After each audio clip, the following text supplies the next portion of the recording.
That doesn't make any sense. Why would I be wearing something when I was naked? That's okay. That's why it's funny. It's a complete non sequitur. Yeah. Travel back in time to the 80s, reliving the music. You can't have the Pretenders' first album. That's mine. I bought it. You did not. The catchphrases. Did you have a brain tumor for breakfast? And the wannabes. Sometimes I sing and dance around the house in my underwear. Doesn't make me Madonna. Never will. Because just like you, we're stuck in the 80s. Can you say stuck in the 80s?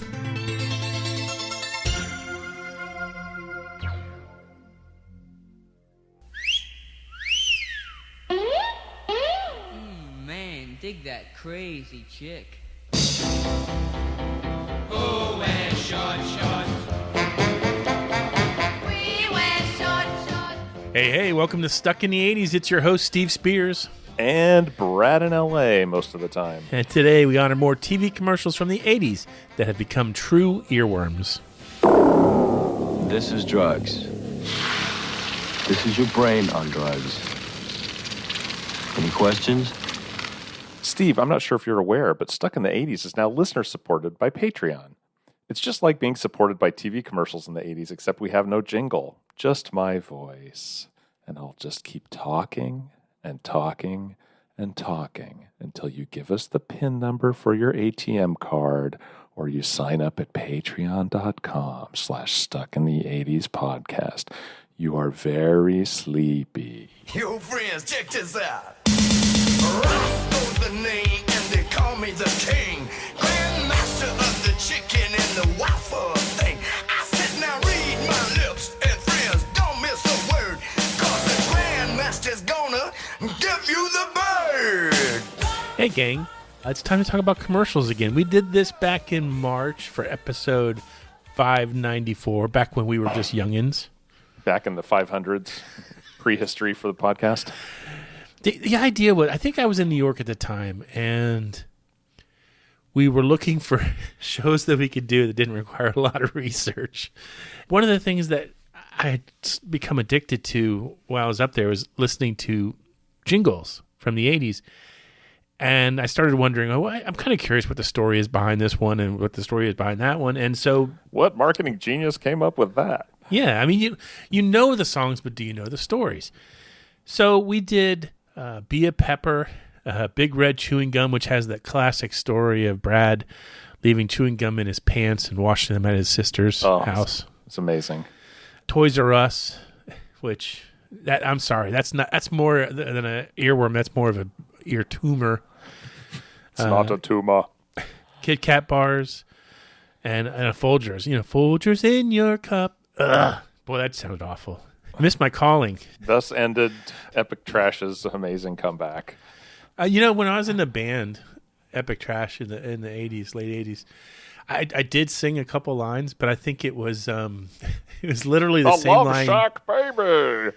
It was I think it was to a Camper Van Beethoven song, and I had two lines that I had to sing, and that was it. That was the extent of my entire vocal offerings. I'm just excited to hear that you were covering Camper Van Beethoven. It was the song was "Take the Skinheads Bowling." Some people say that bowling alleys got big lanes. Some people say that bowling alleys all look the same. There's not a line that goes here that rhymes with anything. Had a dream last night, but I forget what it was. Take the skinheads bowling, take them bowling. Sure. Well, everyone likes bowling. You were in a league, heck. Many years, actually. Long live the Gutter Dusters and their legacy. Now that's a band name. You should have been in the Gutter Dusters. Yeah. What kind of music would we have played though?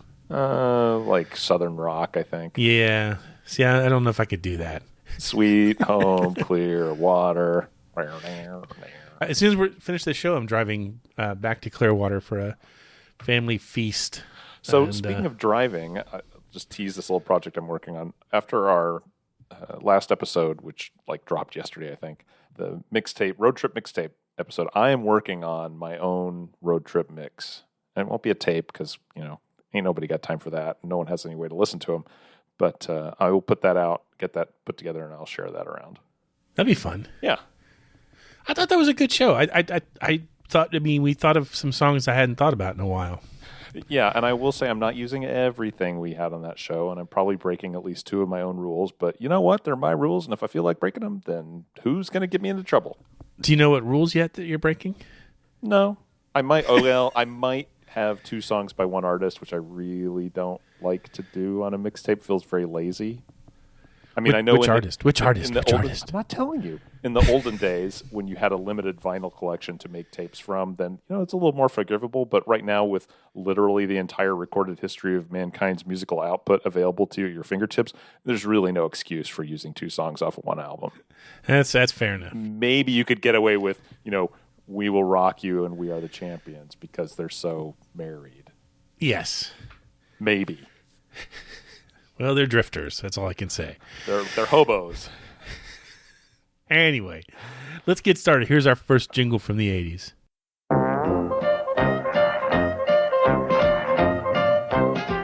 This buzz for you for being on the job and working hard all day. So here's to you. You know there's no one else who does it quite the way you do. Or all you do. This buzz for you.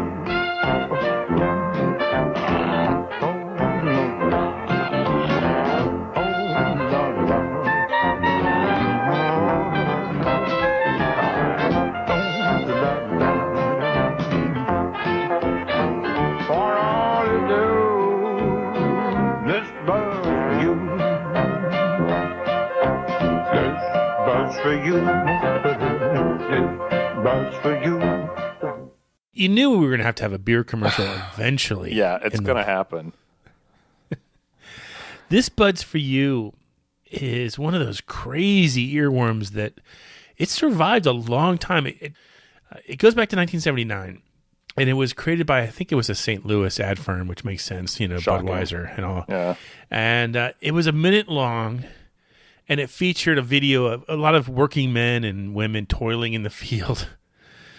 And because that was the time. Well, yeah, beer as a working class drink, absolutely. If you look at almost all the TV shows, the songs, the movies of the late 70s, you get this very blue collar, making ends meet kind of recurring theme. Yeah, that's the vibe for sure. So Budweiser came up with this, and this particular version, recorded by Leon Redbone, this was also known as the Snowman and Elf. I can't hear this commercial without thinking of the Snowman saying, yeah. "I've been in New York hundreds of times." For those not familiar with his work, Leon Redbone, a singer-songwriter who made his name in the jazz and blues genre. He also, did TV commercials and TV theme songs. He actually sings the theme song to Mr. Belvedere and Harry and the Hendersons. Oh my gosh, there's a trivia question for you. Yeah, one that'll get us killed. Well, no one lives forever, Steve. Might as well go out on a high. He also did the commercial jingles for Chevrolet and Kennel Ration dog food. So he's, all right. If you had that on your bingo card, well, congratulations, you just won $200. Yeah, see the cashier to collect that money. The thing is, this campaign really worked. I mean, yes, you remember the jingle, and that's great and all, but Budweiser watched their sales double from 35 million to 86 million barrels from the late 70s to the 80s. So holy crap. Good for you, St. Louis. Good for you. Do you drink Budweiser at all? Very, very rarely. I'll cop to drinking some Banquet, some Coors Banquet, and my kids tease me mercilessly about my abiding love for Coors Light as a lawnmower beer or a shower beer occasionally. They shouldn't mock you. It was designed for that. I understand that, but they are young and inexperienced. Well, let them mow some lawns. Yes. Let he who has not mowed lawns be the first to throw a Coors Light. Yeah, joke's on me because I don't have a lawn anymore. What happened to your lawn? This is a really exciting story, kids. During the last drought in California, we basically turned off the water and the grass died. That was fine. And so I had a brown backyard. Now, to be fair, my backyard is probably the size of 4 ping pong tables butted up against each other, right? Because I live in California. I just thought it would be dead grass forever. And the next year, the first time it rained, which it does do occasionally, it all just disappeared. And I was left with this muddy pit in the back. So we ended up redoing the backyard. And now we have mainly hardscape back there. It's decomposed granite. And then raised planter beds, and we put a fountain in there, and it's really nice, but I don't have to mow it. Okay, I didn't know the show would go this direction this week, but there we go. Usually I talk about this on my other show, Landscaping in Southern California, Native Plants for You. Well, but and I live in a townhome, so the amount of grass that I'm in charge of is approximately the size of my desk. So you could do that with a pair of scissors exactly, in 7 minutes. Exactly. So if the dog doesn't kill it with his morning business, then I have to go out there with the tweezers and take care of it later.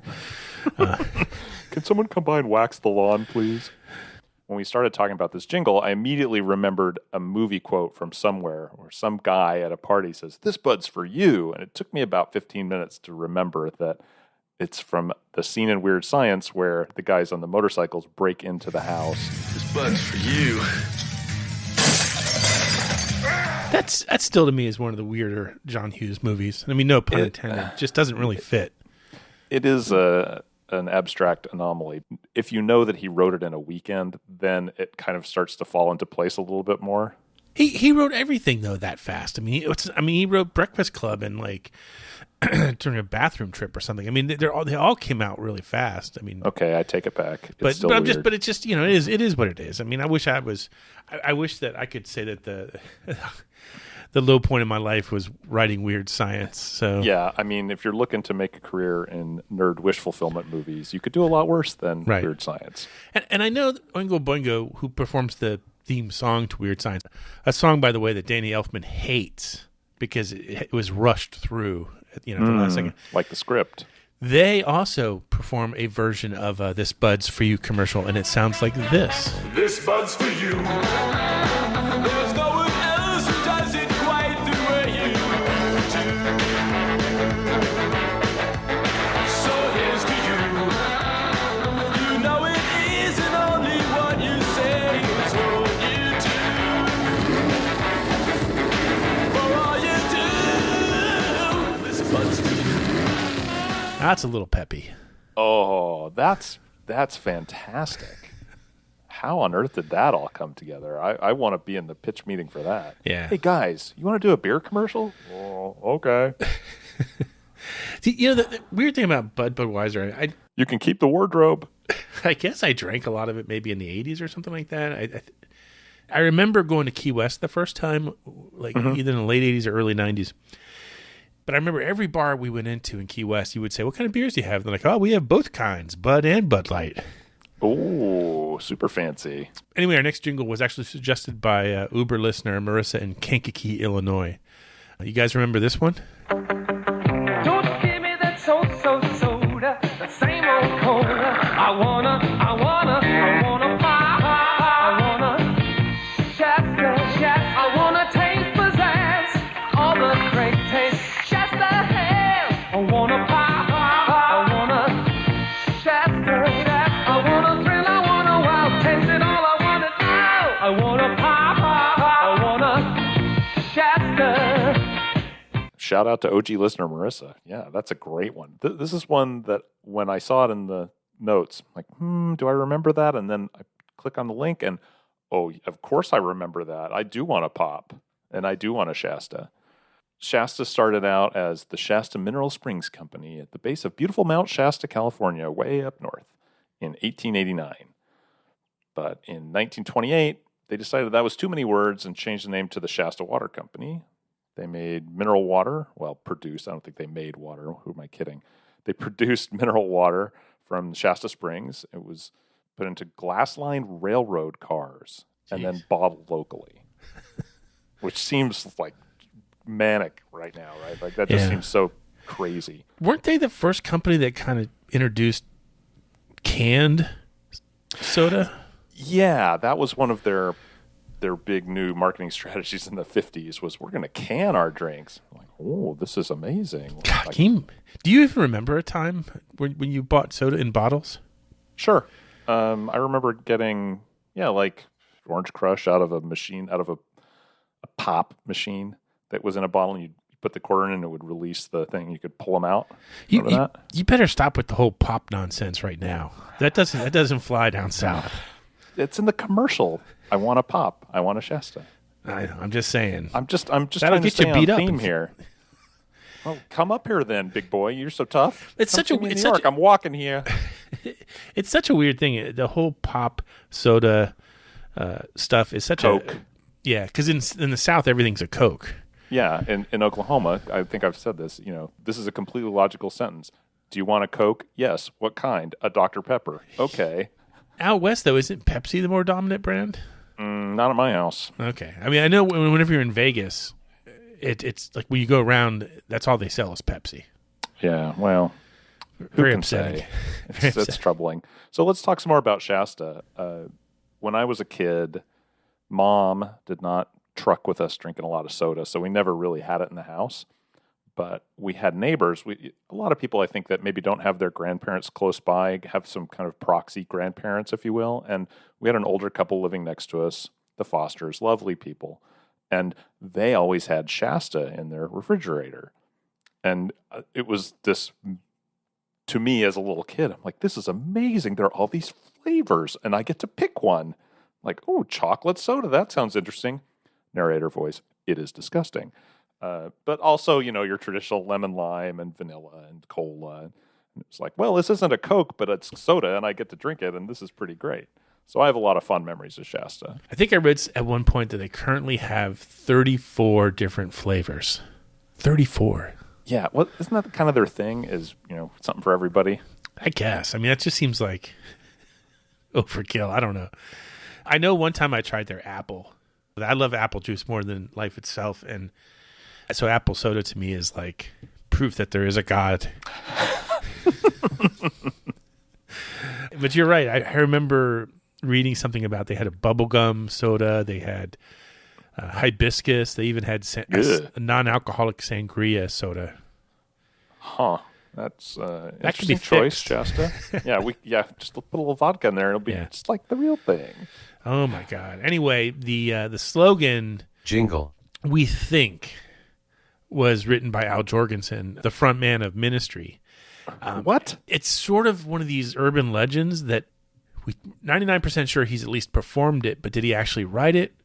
I'm sure Al's tired of answering the question. I will not be asking, but it's just one of those weird things that you'll read out there on the internet that the front man of Ministry, once upon a time when he was trying to pay the bills. Hey, in the early days when he was, when Ministry was fronting a bunch of other bands on tour and making probably the bare minimum to survive, Shasta was helping paying the bills. So I bet he knew how to make the sangria taste like something. Yeah. Speaking of tastes, it wouldn't be the 80s without this jingle. Sometimes you feel like a nut. Sometimes you don't. Almond joy got nut. Mounds don't. Almond joy got rich milk chocolate. Coconut and marshmallows too. Mounds got deep dark chocolate and chewy coconut. Ooh. Sometimes you feel like a nut. Yeah. Sometimes you don't. Peter Paul almond joy's got nuts. Peter Paul Mounds don't. Because Sometimes you feel like a nut. Sometimes you don't. Oh, I have stories about this one. Oh, yeah? I mean, I like the jingle, but, never shall either of these candy bars pass my lips. They're awful. They're coconut. They're horrible. I'm not a coconut guy. Sorry. No, I don't like coconut. Fake coconut is one of the true abominations of. Are you accusing the Peter Paul Candy Manufacturing Company of selling fake coconut? You don't think it's even real coconut? That's breaking news right there. It's awful. I don't like. Do you like coconut shrimp? I hate that too. Nope, I'm not a coconut guy. Yeah, coconut milk in a Thai curry, I can take that. But yes, coconut that's about itself, it's like you're eating wood shavings. Why? Yeah. Why? Yeah. Toss coconut salad. Fresh coconut milk. New England boiled coconut. Ew, I hate coconut. This should not be in my mouth. The Steve Spears story. This should not be in my mouth. I'll add that one to the list. One of these days, I swear I'm going to compile all these I'm just going to make a book of the names of what the book would have been named. That's it. Anyway, the Peter Paul Candy Manufacturing Company was founded by 6 Armenian immigrants in 1919. And they would soon acquire the Mounds candy bar line, which became a hit with the U.S. military during World War II because it was part of their rations. Really? Wow. Yeah. Huh. So, okay. They went to war for fake coconut. A little respect due to you, Peter Paul Candy Manufacturing Company. It was during the 70s, I believe, that the jingle, sometimes you feel like a nut, sometimes you don't. And I got to admit, it works. You know which ones have nuts and which ones you don't, only because you can sing this song in your head. Almond Joy's got nuts. Mounds don't. Although, if you are having trouble figuring that out and you had one of each in front of you, maybe the one called Almond Joy has nuts in it. I don't know. You got a 50-50 But then what chance. are the mounds? What are mounds? No, They're mounds of desecrated and desiccated coconut. Yeah. Well, it was written by Leo Cardet and Leon Carr and sung by Joey Levine. It was first aired in January 1977. I once had this plan that I was going to adopt 2 Labradors. Okay. I like where this is going. A boy and a girl. I was going to name them Almond Joy and Mounds. And how would you tell them apart, Brad? Well, the male's got nuts. Mounds don't. So that was. Yes, I should have played more closely to the jingle there. I apologize. Yeah. Hand to God, that was one of my plans. Right after college, you could do it with M&Ms too, plain and peanut. Oh, I didn't think about that. You've caused me to completely rethink my dog adoption theories. Well, so that's what I'm here for. Now we cast doubt and throw aspersions. So I love that candy bar commercials were really memorable in the 80s. And I think it, for the most part, except for with these 2, it worked. So yeah, I would agree. I'm sitting here trying to think, are there other candy bar commercials where they basically promoted 2 products at the same time? Maybe M&M's did? Well, Twix is so fond of doing Twix it now. Twix is 2 of the same thing, though, right? I know, but they keep trying to say there's a difference between left Twix and right Twix. Oh, that's just shenanigans. Come on. No, I believe it. We'll do a blind test on the next cruise. Or no, we'll do it when you're in town. Oh my gosh, what did I just say? When you're in town. Next time you and I are in the same geographic location, which has happened once in the last 14 years. Yeah, but it's about to happen again. I know. It's going to be good. In 2 weeks, Maybe we'll ration the alcohol a little more carefully next time. Maybe not. Or we'll eat before we drink. Oh, interesting. That's a good plan. Speaking of eating, shall we move on to this next one? Yeah, play it, Brad. When the clock strikes 6:30, babe, time to head for golden lights. It's a good time for the great taste dinner at McDonald's. It's Mac tonight. Come on, make it Mac tonight. That's McDonald's and Mac Tonight. I didn't realize this until we started doing the notes for this. This was originally created for just the California McDonald's franchises by a LA advertising firm. They were, makes sense, they were looking to increase the dinner crowd, the after 4 p.m. dinner business, and so they took the song Mac the Knife, made famous by Bobby Darin in the late 50s, and reworded it a little bit. Still sounds pretty much the same. They decided not to feature a real person or celebrity, and they settled on an anthropomorphic moon man. No, there's no truth to the rumor that it was based on Jay Leno, with a man's body, a moon head, and 50-style sunglasses. I remember it. I mean, it's one of those... did I know the original song before I heard this commercial? I can't say. Yeah, you probably had heard it without really thinking about it in the background of something else. But yeah. It's kind of weird that they would have to promote McDonald's as a dinner option. I mean, I guess it worked though. From what I understand, their sales did actually go up, and then they rolled that campaign out across the whole U.S. Yeah, that's right.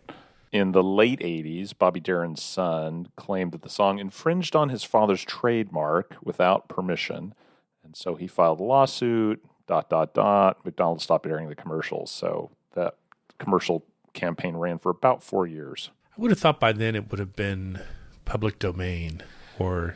Yeah, I don't know. It was a... I'm not an entertainment I'm not a lawyer. lawyer. I don't play one on TV. I know a couple lawyers, but they're like, construction law, so this is not going to be their area of expertise. Let me ask you this. I know that from previous podcasts, or maybe it's just conversations you and I have had offline, you don't really drink soda anymore, period, right? Like you may have a couple a year when you have like a ginger and bourbon, Yeah, right? that's about the limit of my soda intake. What about your McDonald's intake? Since I worked at McDonald's these many years ago, that would have been summer of 84.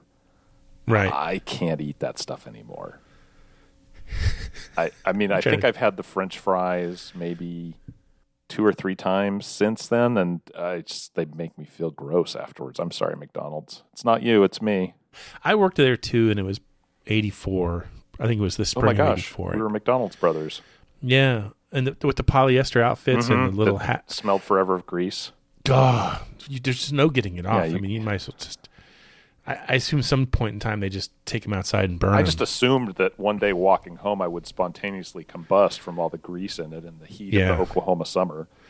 The thing that haunts me, and I don't know if I've talked about this before, was I worked at a McDonald's in a mall. Thankfully, we weren't open late. Ah, okay. We closed when the mall closed, so we closed at 9. And so worst case scenario, you'd be there till 10 cleaning. I was there one time, and someone came in and was being all flirty with me. I got her number, and I took her on a date, and we went to see Ghostbusters. It didn't go well for a couple of reasons. Is this the Have a Nice Life girl? Yes. This is one of 2 of them. You have 2 Have a Nice Life girls? Yeah. You got somebody else's share. 2 things that went wrong. One is I guess I had a little bit of a adult language. You're a potty mouth. I don't even want to say that. It just sounds so silly. But I guess I said 1 or 2 things that she thought were just... Which you know me. I don't curse that much, but I guess maybe I do. It's done for emphasis. Maybe, when you're nervous, you do different things. That's probably what it was. The words come out different. And then second, she says, I liked the way you looked in your McDonald's outfit better. Oh, you dodged a bullet there, my friend. It's like, you think I'm dressing up like that for the rest of our dates? You got to be kidding me. Put on your polyester, Steve, and come see me. Yeah, you smell like chicken McNuggets. I love it. Okay, we're getting into a weird place. I'm sorry. Oh, anyway, to make a long story short, I probably still eat there every other month. Yeah, but okay. Having worked there, I know what to order and what not to order. Filet of fish, yes. McRib, no. Yeah. There you go. Govern yourself accordingly. Okay. We're coming in for a hard landing here. Mac tonight obviously used a song from the late 50s to great effect. So did this commercial, pulling a song that you heard at the very beginning of the show for great effect. Here we go. Who wears short shorts? We wear short shorts. If you dare wear short shorts, Nair for short shorts. Nair leaves legs smoother, longer than shaving. Cotton rubbed on both legs proves it. The Nair leg is smoother. If you dare wear short shorts, Nair for short shorts. Nair with baby oil, Nair with aloe vera, and new Nair roll-on for bikini area and underarms. Ah, Nair. Yeah, I don't think I really understood the product as a kid, but I sure remember the ads. Yeah. It's based on a song from the Royal Teens from 1958, Short Shorts. Again, I'm almost certainly never heard this song before I saw the commercial. Yeah. Well, that was back when the catalog wasn't so accessible, so you could mine it like that. And people were like, oh, you wrote a song for a hair removal product. That's so cool. I remember the big threat in college. That I don't think it was ever realized, but like if you were being a dick to your roommate or something like that, he would always threaten to put Nair in your shampoo. Would that work? I don't know. But it was one of those listeners. Threats. If someone's ever done that to you and it worked, we need to know. Yeah, it's similar to the threat that, like, your dad makes with the swimming pool. Don't pee in the pool because I put a special chemical in it, and all the water will turn purple if you do. That's what my dad used to tell me. That would be awesome. If you could invent such a chemical, dads around the world would beat a path to your door. Yeah, but I think it was the threat that it might be true. Right. Like, so it's the threat of Nair the threat of the dreaded purple water. It's like nuclear deterrent.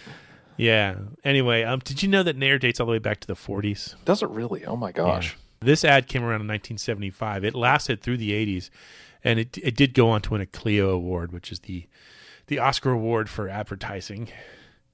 Nice. It was created by Marcella Jones-Free. She was one of the biggest copywriters of her day. She and her husband are responsible for jingles for Nescafe, Coke, Purina, Pfizer, Gillette. The list goes on and on. But this is one of the big ones, and it's, it worked. And you remember it. If you were watching TV in that era, you remember it. Yeah. Do people still use it? I don't know. If it works that well, I'd put it on my face and not have to shave every day. That'd be great. I think it hurts a lot. I think it burns. Oh, okay. Well, I'm not. If I've read correctly, because I'm a complete sissy. That's not happening. I remember at one point thinking, I think my cousin once said that she put it all over her husband's back. I shaved her back, and it hurt so bad that they never did that again, and now she shaves his back. Oh my gosh! Wow. Okay. Well, beauty costs. Since you're going to meet them in November, I'm not even going to tell you which one it was. Thank you. I appreciate that. But just look at all the husbands and you decide which one. Which one is wearing a sweater even when they're naked? Yeah. You know what I like to wear when I'm naked? The seggies. TV party tonight! TV party tonight! TV party tonight! Hey, we have a new theme song. How's that for change? I like it. If you recall, the last time we did this seggy was for our change-up show, which was the last time Brad and I were hanging out with each other in New York. Yeah.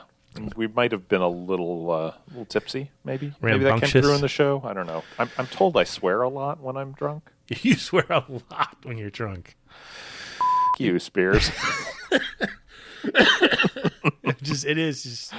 It's good to have a tell, though. That way you know. I guess that's true. Like, cut Brad off.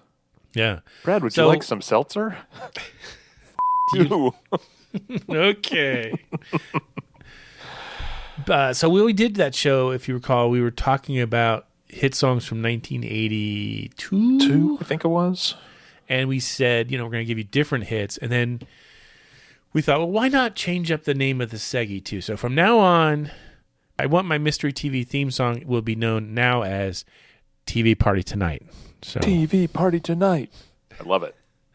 For those not really into early 80s punk rock, this was a song by Black Flag off their 1981 album Damaged. It was also on a 1982 EP. I think they ended up recording it 3 times over the years. And if you still don't really know the song, Google it and read the lyrics. Google it, Steve. Google it, Steve. It name checks a lot of the classic TV shows of the time, including Jefferson's, SNL, even Vegas, which I don't think I ever watched. I feel like it was re-recorded not that long ago, or maybe someone did a cover of it with new TV show names in it. That's shocking.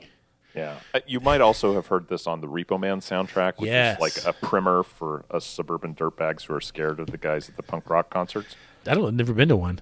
Yeah. It's a great soundtrack. It's got such choice hits as Fears, Let's Have a War, and Circle Jerks, When the Shit Hits the Fan. Yeah, it's good. So good.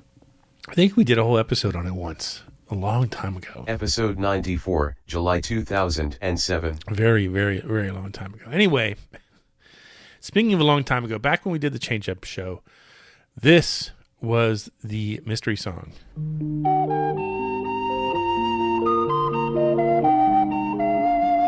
That's the theme song to Taxi. Really?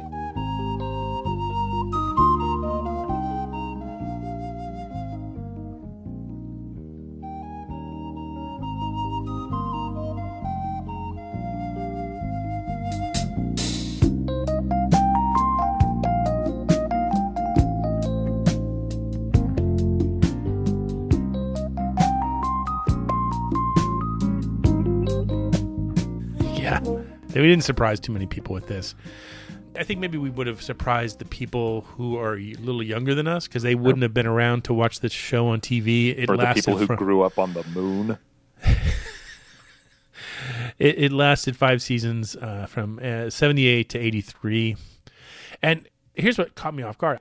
I know the song, but I didn't know the story behind it. And then when people started writing in, they said, oh, the song actually has a name. The song's name is Angela. Yeah, our listeners are geniuses. I mean, they have terrible taste in podcasts, but I can't believe the number of people who are like, oh, that's Angela, which was also the theme to Texas. That has a name. So I did some casual research, which is kind of like the motto of the show. And it's from musician Bob James. The song was actually named after a guest character in the 3rd episode of the 1st season. Really? That's amazing. But after hearing the song, the producers made the decision that this song fit the theme of the show better than their original choice. The original choice, which was also by Bob James, was called Touchdown, and it sounds a little bit like this.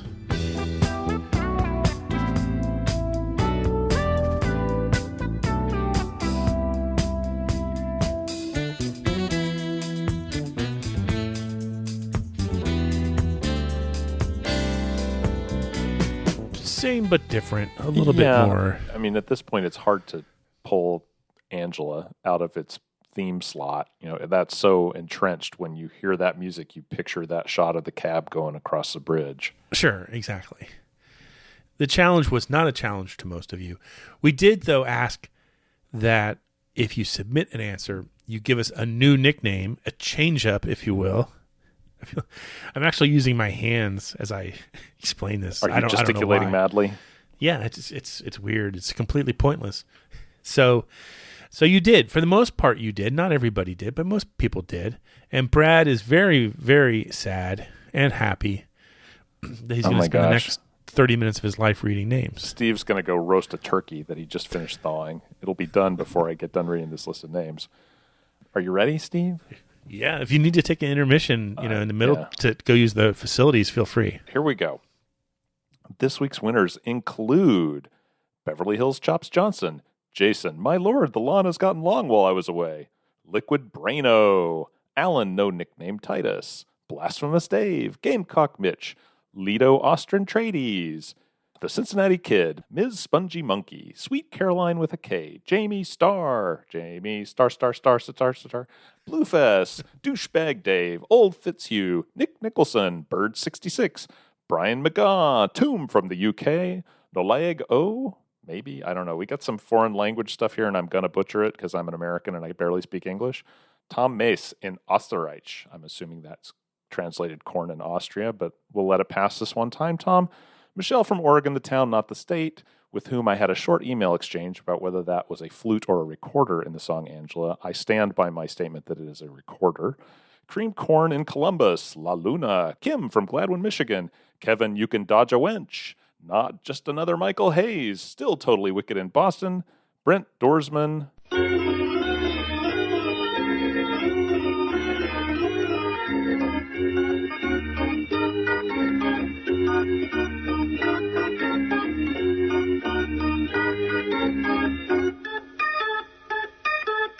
And we're back. El Steve Areno from a city 26 miles south of Santa Barbara. Johnny Fever Demacus. Mike, you can rolla. Jeremy, who shot J.R. Radwin. Donnie 3.2 Gettle. Yachty Todd, the Great White Buffalo Trace. Tony Great. Mark, formerly Bass Note, now Font of Worthless Knowledge Canale. Jack and Diane in Richlands, Virginia. Captain Midnight from Columbus, Ohio. The Real Indiana Jones, Captain Curmudgeon, Eduardo Maudib, Friendly Kirk, Chris, Not Punk, New Wave, Samson. It's a totally different head. Totally. Big Bad John, Ann Quincy, Debbie, the SoCal girl who loves the Psych Furs, Brian in the 80s, Roxy Tim, Auburn in Tennessee, and Billy from Universal City in West Philly. Now, I will add, we also had some non-compliant winners, Eric Miller, Dave Parrott, Carol, She's a Beauty Jansen, Alan B., Brian in North Carolina, John Ross from Charlotte, North Carolina, Cliff from somewhere north of Detroit, Sweet Lou Greeley, Rush Kress, and Carlos M. Hernandez in St. Louis, Missouri.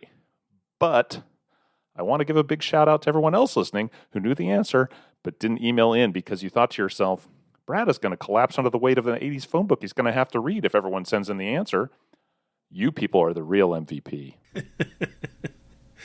Okay, Brad. We have written down all these names. Oh my gosh. The wheel is the size of my apartment. Yeah. And you will now, because you're much more fit than I am. I've been hitting the gym. You have been. And you're going to grab it now and you're going to spin it. And when someone is going to come home with a glorious postal-friendly bottle opener. It's not a matter of where it grips it. It's a simple matter of spin ratios.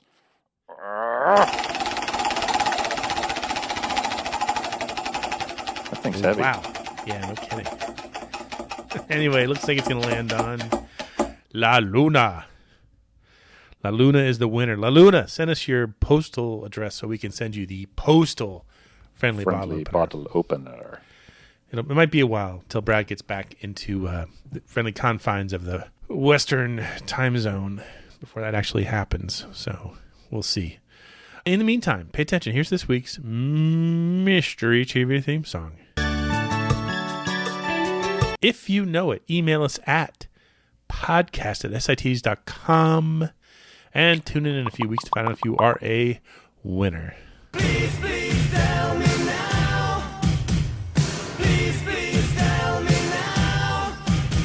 Hey, it's time for Please Tell Me Now, where people can write in and submit any sort of question. Brad and I will answer it, assuming he still has any oxygen in his lungs left. Well, How you doing? I had a little lie down there in between seggies, and I'm feeling better now. Thank you. Yeah. I feel weird today. Like it hasn't rained. It rained like solid for like the last 3 weeks, and then the last 2 days have been dry. And I think my body's not used to the dryness.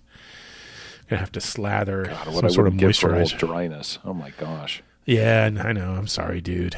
New York in the summer is brutal. brutal. I know. Look, all I do is complain about the weather around here, but I'm not used to the humidity. It's rather startling to show up to work and be like, okay, I need to go and wring my shirt out now from my walk to the office.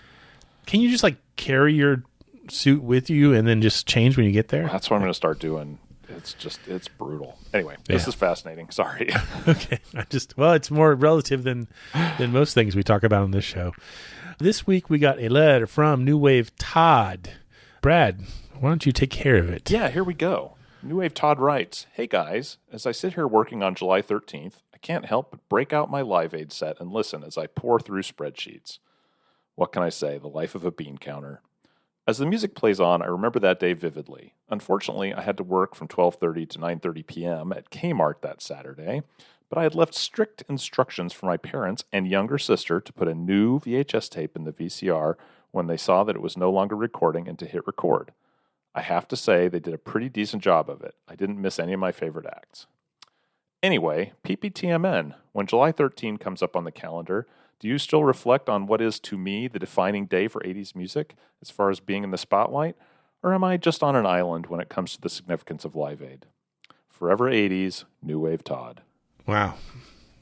What do you think, Steve? He's not on an island. To me, July 13th is like Christmas, New Year's,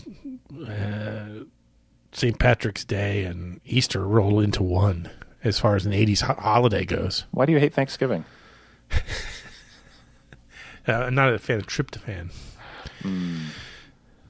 I would agree. I mean, I think I've said this on the show that July 13th, 1985 is the high watermark of 80s pop culture. Yeah.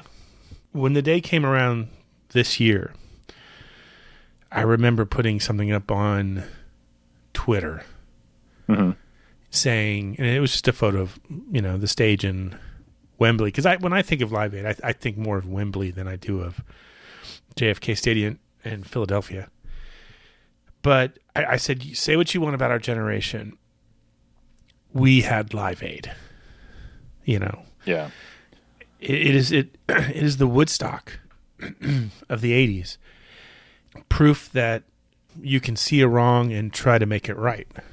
Yeah. What I have said many times, especially to my kids, look, this was when we believed we could change the world by going to a concert. Yeah. And I say that with all the love in my heart. We really did. But I will say, Todd, on July 13th, every year, this year I didn't because I'm not at home, but every year I pull out the DVDs and I put it on. And at some point during the set, I will cry. It is an absolutely emotional memory for me. And to see those things unfold again it hits me. It is an important event in our decade. And anybody who disagrees with me, I'm not sure why you're still listening to this show. I like the 13th. I like to watch the Queen set. I like to watch YouTube perform Bad. Yeah. I like to watch Midjour and Ultravox sing. I'll do this thing where I like keep track of, okay, how many Telecasters versus Stratocasters, and I like different things every year. But yeah, I have to watch it. And my kids are just like, are we really watching this again? I'm like, it's been a year. A little respect, okay?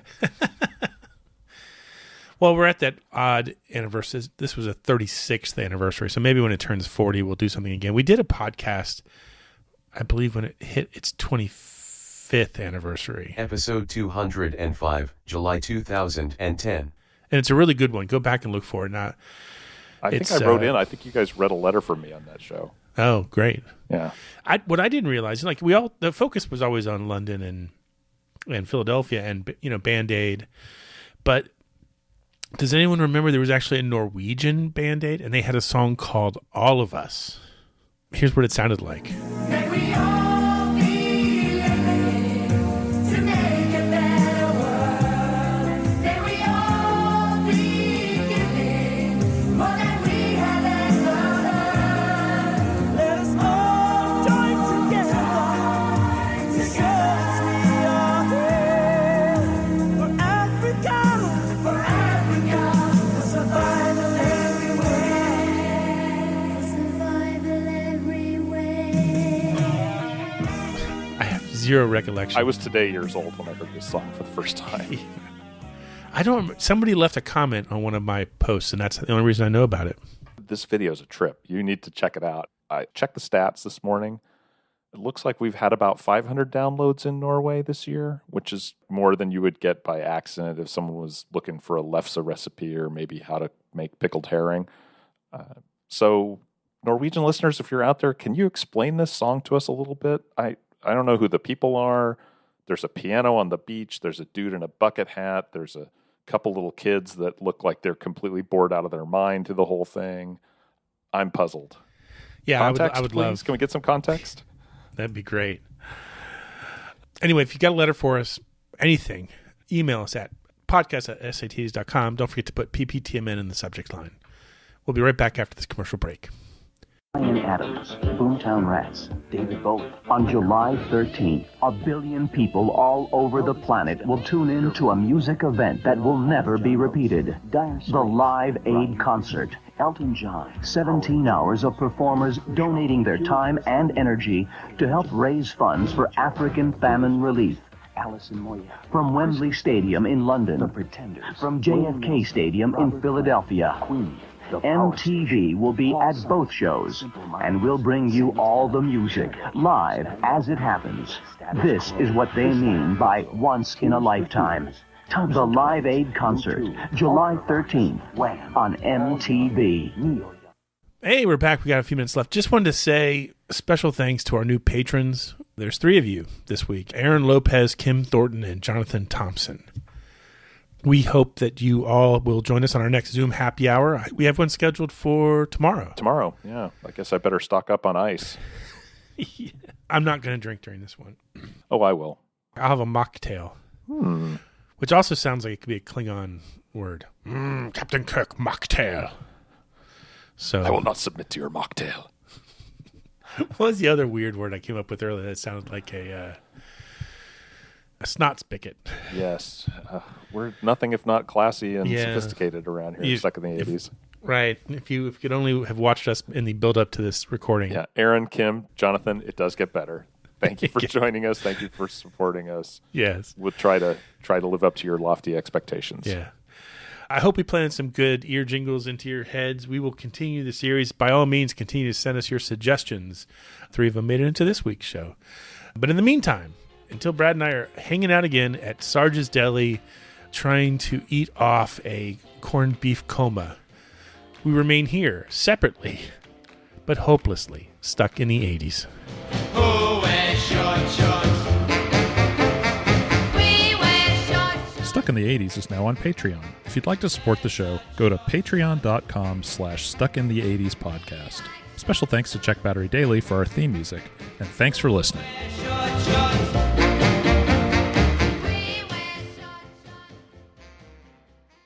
God bless you, Oingo Boingo. Is that Oingo Boingo? Shit, I don't know.